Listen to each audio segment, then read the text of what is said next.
When I joined the RSPCA, all of our inspectorate staff, there was a requirement to carry a firearm, but actually the need for everybody to carry a firearm wasn't really there, but there was a contractual requirement for everybody to do so.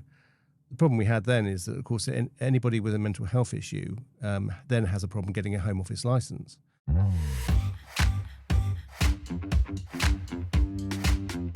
Hello and welcome to the Truth, Lies and Workplace Culture podcast, brought to you by the HubSpot Podcast Network, the audio destination for business professionals.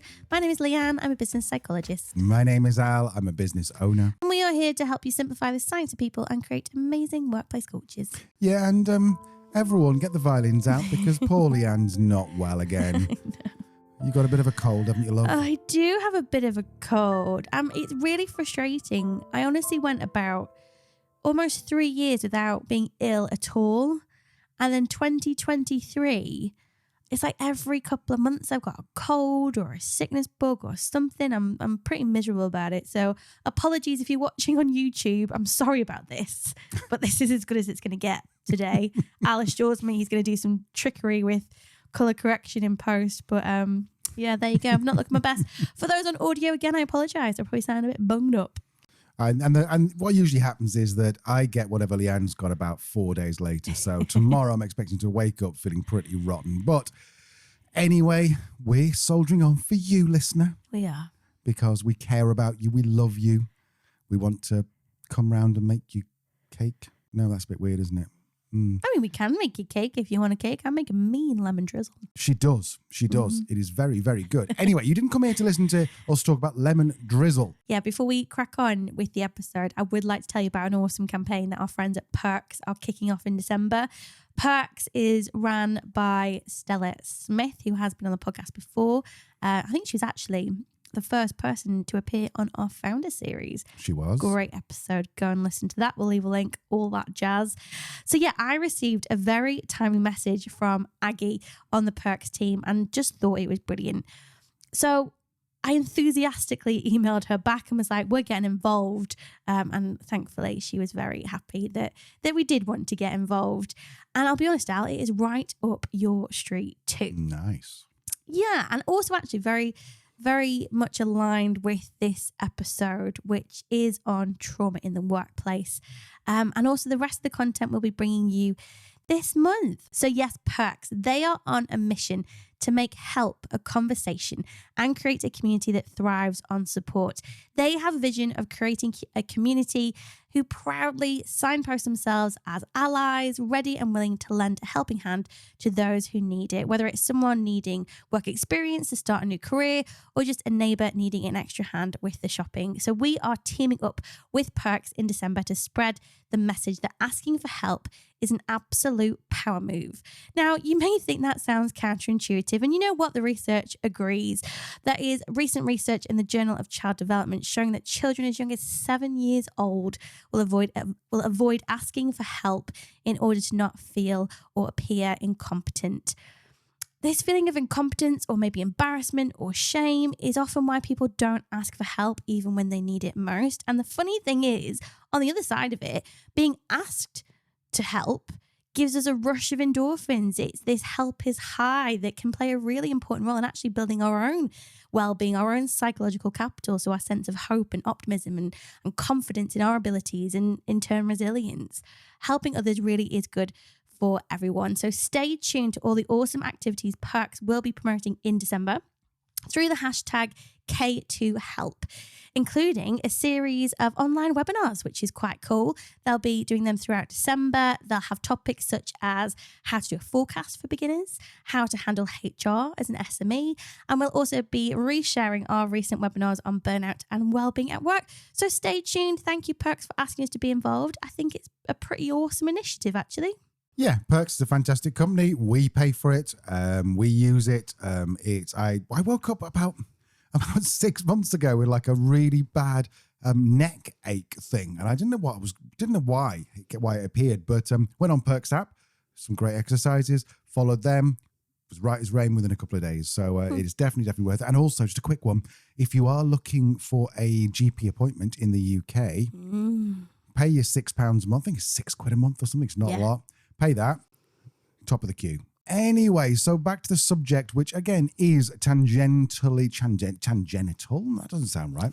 Is slightly. Can we say genitals on the podcast? We just did, I think. So we're going to be talking about workplace trauma today. Now, when we think of trauma, we tend to think of like frontline workers, like maybe the police or ambulance or, armed forces or something like that. But there's a lot of jobs that actually do involve a fair amount of trauma. Yeah, there really is. I think the pandemic really brought this to the fore.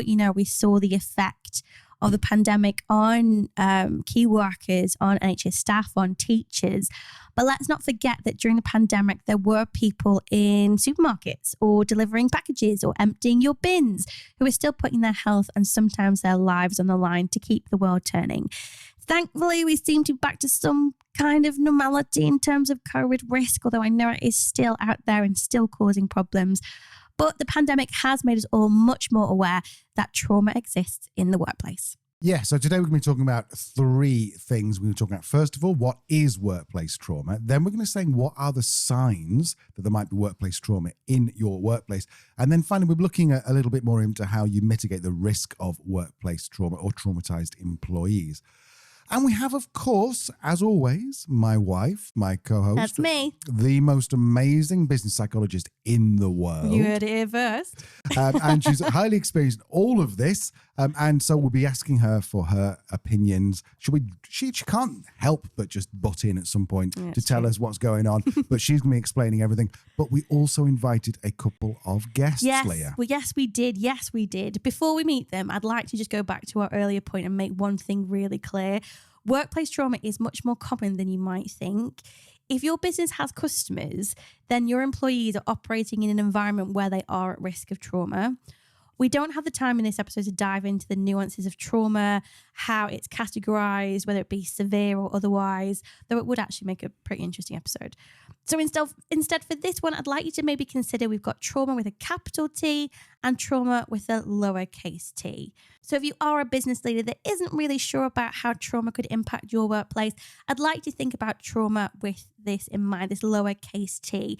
If you have employees working direct with customers, understanding and effectively managing workplace trauma is critical to nurture and protect employee well-being. The risk of trauma needs to be a key consideration for the vast, vast majority of business leaders. We will talk about that more shortly, but first, let's meet our guests. So today we're joined by the amazing Dr. Claire Fernandez, the Chief Medical Officer of the BBC, who will be talking about the traumatic things that the BBC have to cover, and also the marvellous Jeremy Gauntry-Jones, the Assistant Director of Employee Experience at the RSPCA.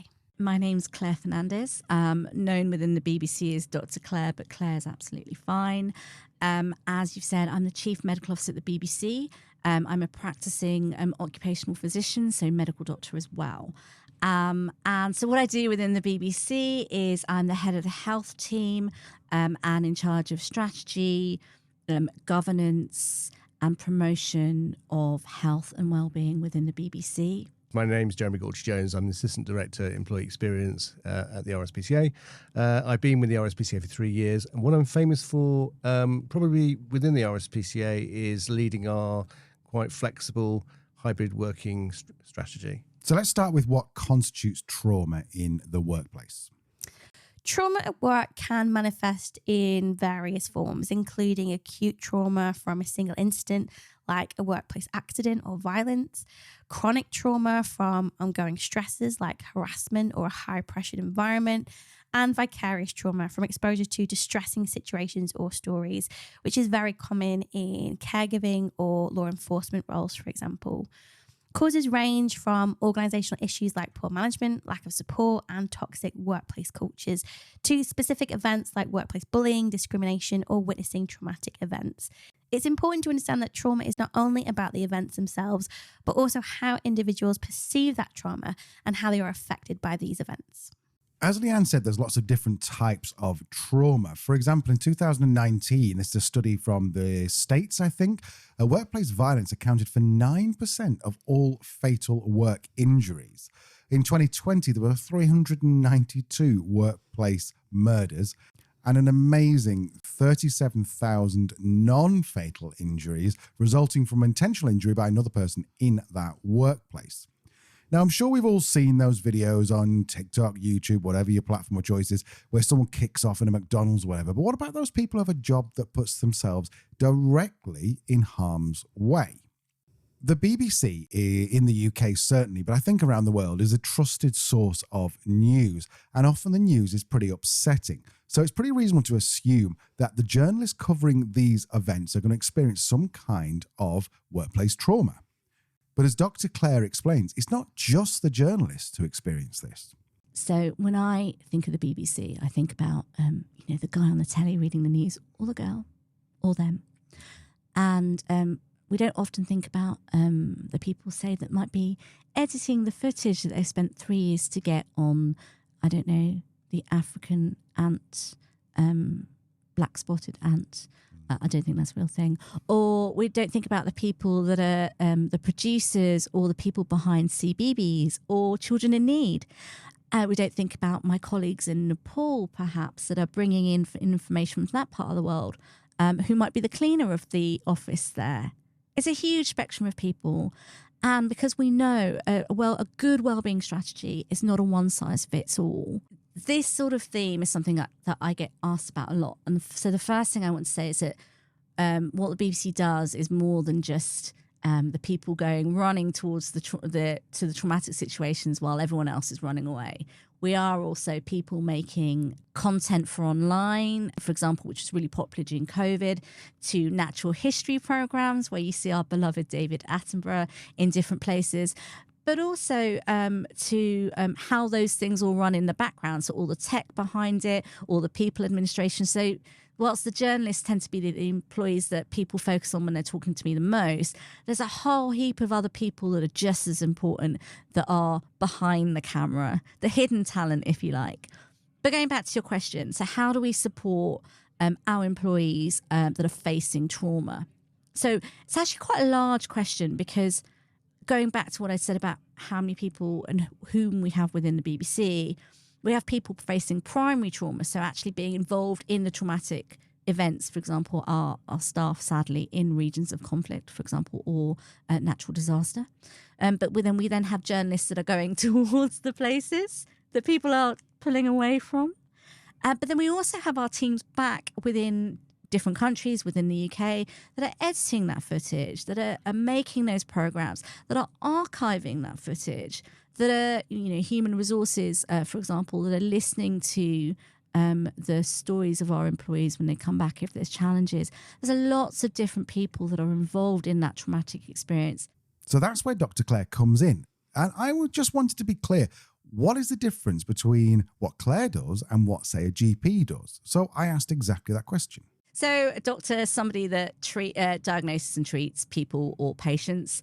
There's lots of different specialties, from your neurosurgeon to your heart surgeon to your GP to your sexual health doctor. So my specialty is occupational medicine, so the medicine of workers. So I'm a consultant, so I'm a specialist accredited doctor, and kind of the top level doctor within the NHS. I'm pretty privileged to say, and I look at how we keep workers healthy and safe, basically, in a nutshell. So that might be from working within an occupational health department, where we follow various legal protocols and work with employers to help advise on medical health conditions, help managers to manage people in light of the conditions that they have.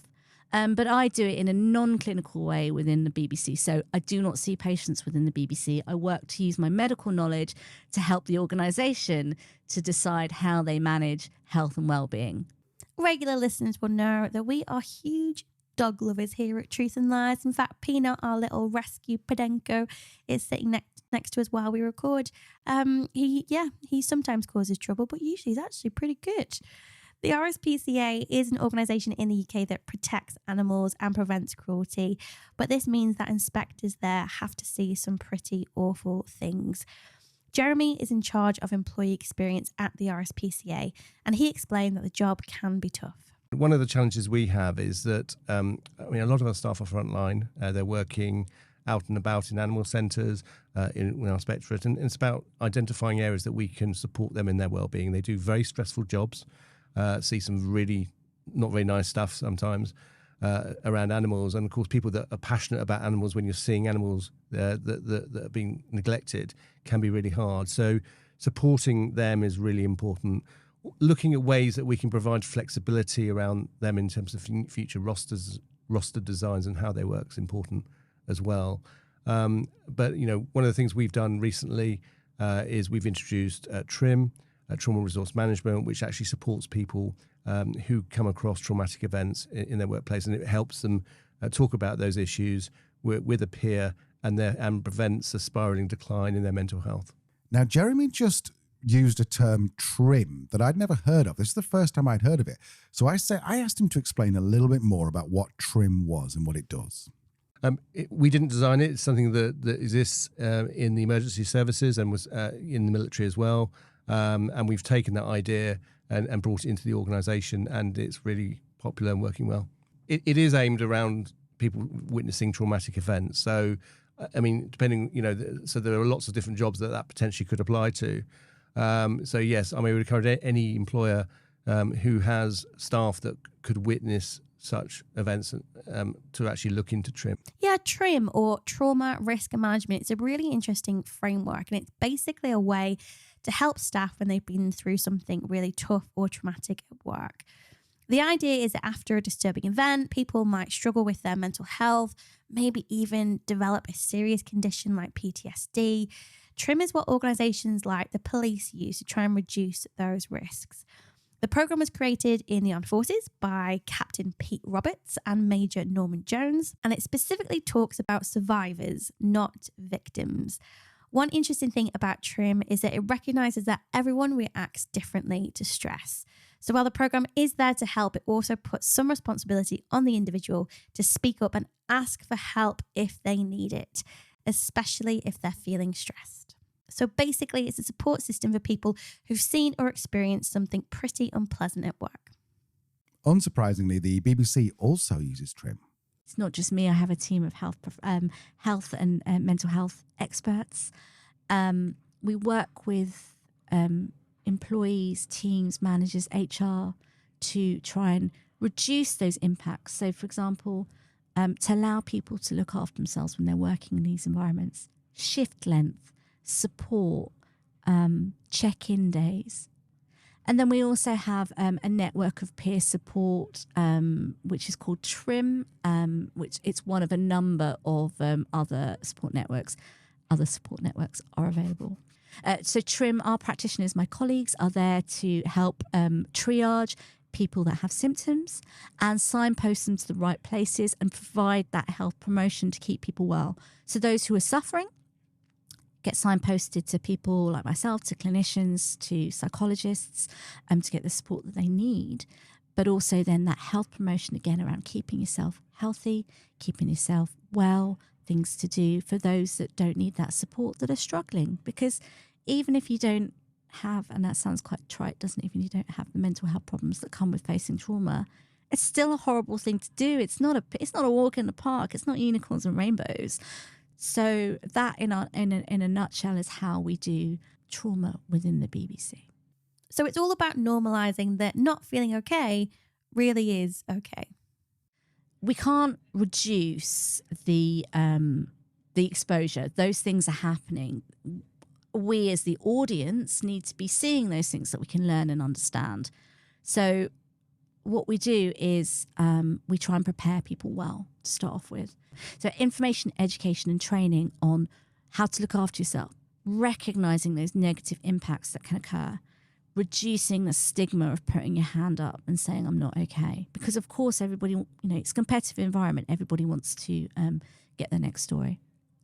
And we do that also behind the scenes too, thinking about secondary trauma, vicarious trauma, for people that are out there looking at the scenes, but also people that are hearing the footage, editing, producing shows, archiving. Again, what vicarious trauma is, so the negative mental health impact on people by having that second-hand exposure, what it is, how it can affect you, the fact that sometimes these things are normal in the human spectrum of emotion, but what to do if you're not okay, where to go for help. What I'd really not thought about before was that there are certain people who can't say that they're not okay. Some of the inspectors who go out have to carry firearms, which makes sense because they have to deal with tough situations. And unfortunately, sometimes, with animals, things can go wrong. But in the past, these people who carried firearms found it very difficult to say that they were going through something difficult. When I joined the RSPCA, all of our inspectorate staff, there was a requirement to carry a firearm, but actually the need for everybody to carry a firearm wasn't really there. But there was a contractual requirement for everybody to do so. The problem we had then is that, of course, anybody with a mental health issue then has a problem getting a Home Office licence. So that therefore meant we were then dismissing staff for mental health issues. Now, you can imagine the sort of culture that creates when we're encouraging people to talk about mental health these days. And yet, if someone talks about mental health issues, then, of course, suddenly the spotlight can be turned to them and they then wonder whether they're going to be able to continue in that role. We changed that. We could see that there was more danger for us as an organisation with people not talking about mental health issues. So we identified the need that only a certain number of people needed to carry firearms, and therefore it then helpfully removed the stigma around talking about mental health issues. There is another side to trauma, and especially common in jobs like carers. It's called compassion fatigue, and RSPCA workers and partners like vets are really aware of it.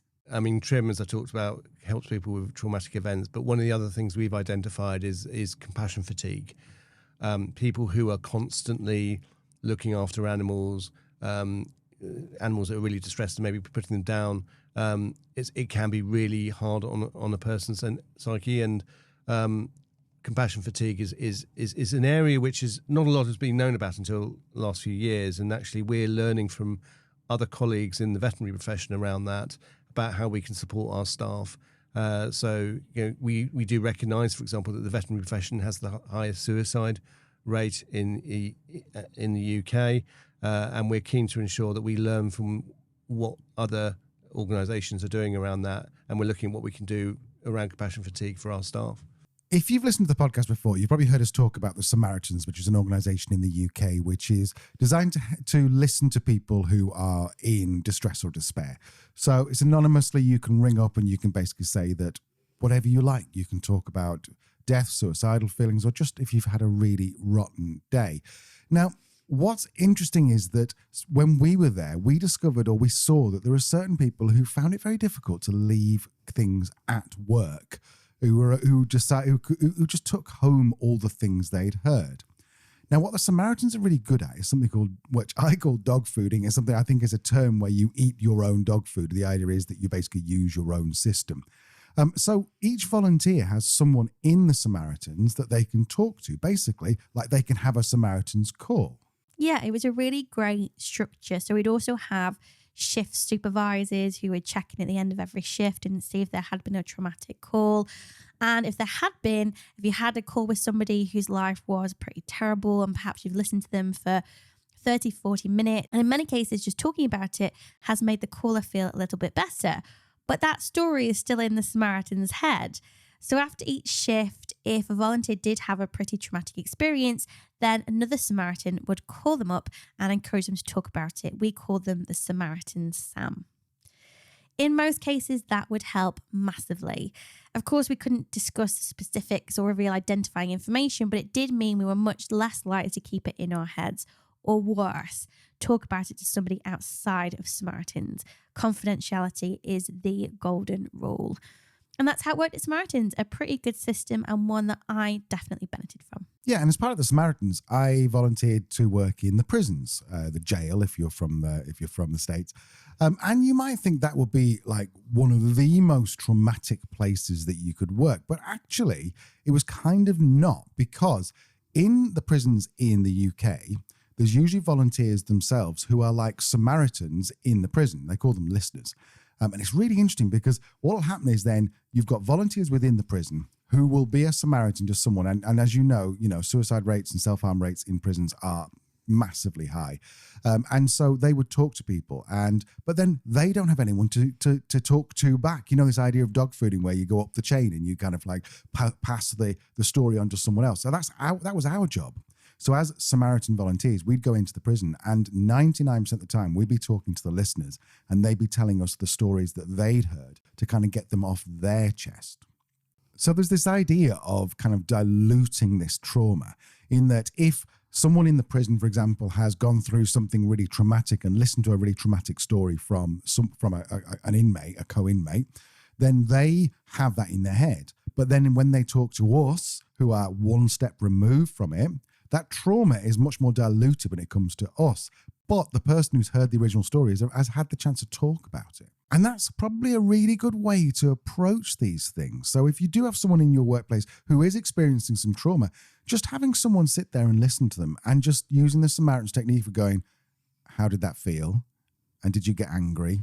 Those kind of questions, and just shutting up and listening allows that person who's experienced the trauma to kind of almost like push it up the chain. And then hopefully it makes the trauma a little bit better or a little bit easier to manage. Now, you couple this with clear job roles and also allowing people to speak up when they are struggling, and implementing things like flexible working and all the other stuff that really makes a great workplace. And you end up having a huge impact on the well-being of your teams, as Jeremy found out at the RSPCA. Pre to COVID, we had a pretty poor wellbeing score with our staff, and we've just conducted a My View survey. It's an engagement survey, and we've seen a huge rise in the score around wellbeing, especially around our staff who have been working in a hybrid manner. We're continuously engaging with them about how it's going, how they feel, and also how managers are managing in this particular new world. But the evidence so far is that huge 20% engagement score we've seen since 2019. The most important thing I think to take from this is that there are no superheroes. Everyone struggles at some point, and in fact, if someone in your workplace does appear to be superhuman, then maybe you need to keep a very close eye on them. Not being able to admit you're not okay is one of the major symptoms of impending burnout. There are no superheroes. We will all have problems, except maybe the Blue Peter dog. We all have the same problems. So there isn't a difference in my mind. And to be honest, I think that's why I do what I do, because everybody's important. Whether you see them on the TV, whether you listen to them on a podcast. People here I'm starstruck by. Dame Carol Black, legendary. As legendary to me as some of the people that I have the privilege of working with within the BBC. Just as a name check, my favourite, most favourite celebrity I've met was a Blue Peter dog. He's gorgeous. He's so gorgeous. So, yeah, everyone's the same. We're all the same. We're different, but we're the same.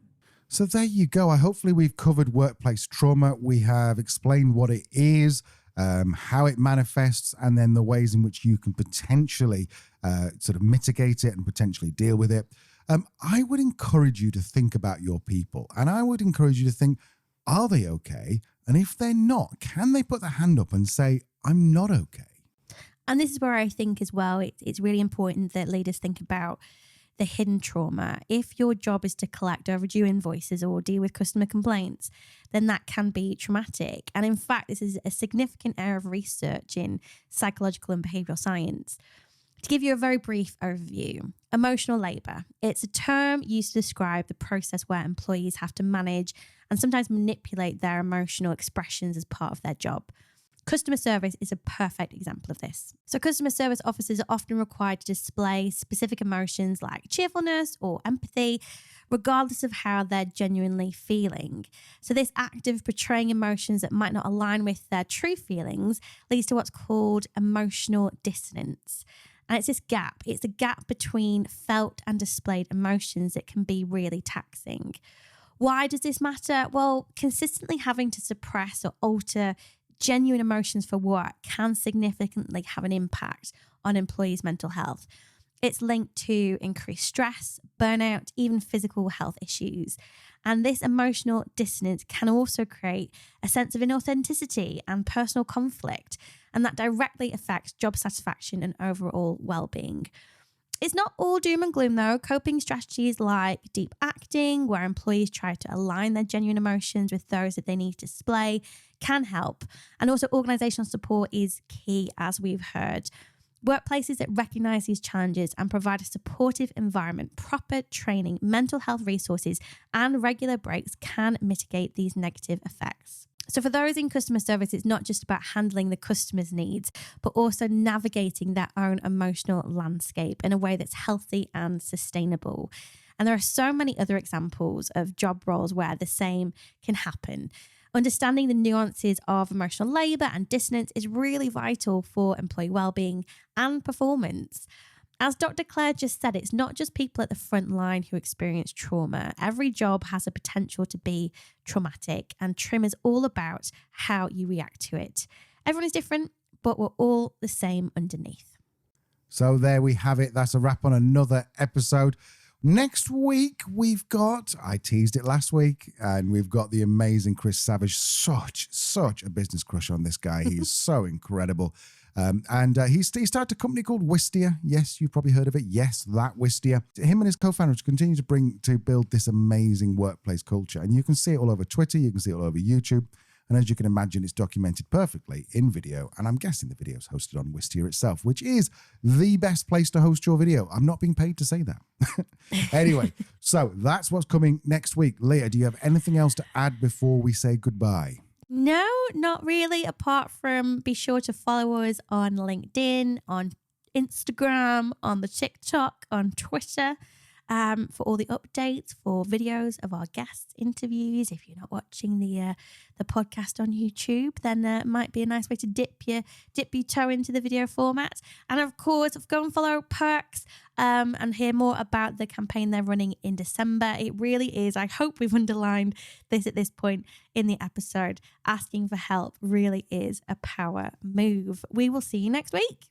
We'll see you next week. And just before we do go, if you are struggling with trauma, if you do have a pretty tough work and you are in the UK, then seriously look up the Samaritans. It's a totally anonymous service. We're not involved anymore. We wish we were, but we don't live in the same country, so we can't. They're definitely worth a chat because they will just listen to you non-judgmentally. And they're an amazing organisation. They are. And actually, if you're not in the UK, they do have an email service as well. So drop them an email. And I'm pretty sure there's a similar thing in most countries. So don't suffer alone. Right, we will see you next week. Bye. Bye-bye.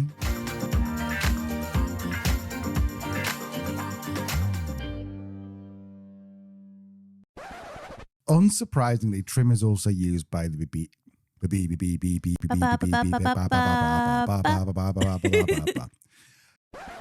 with a lower T, and it's especially common. Oh no, this isn't my bit. Sorry. It allows them, they're not so close. I'm going to do all that again. Fuck that. That's good. So there we have it. That is yet another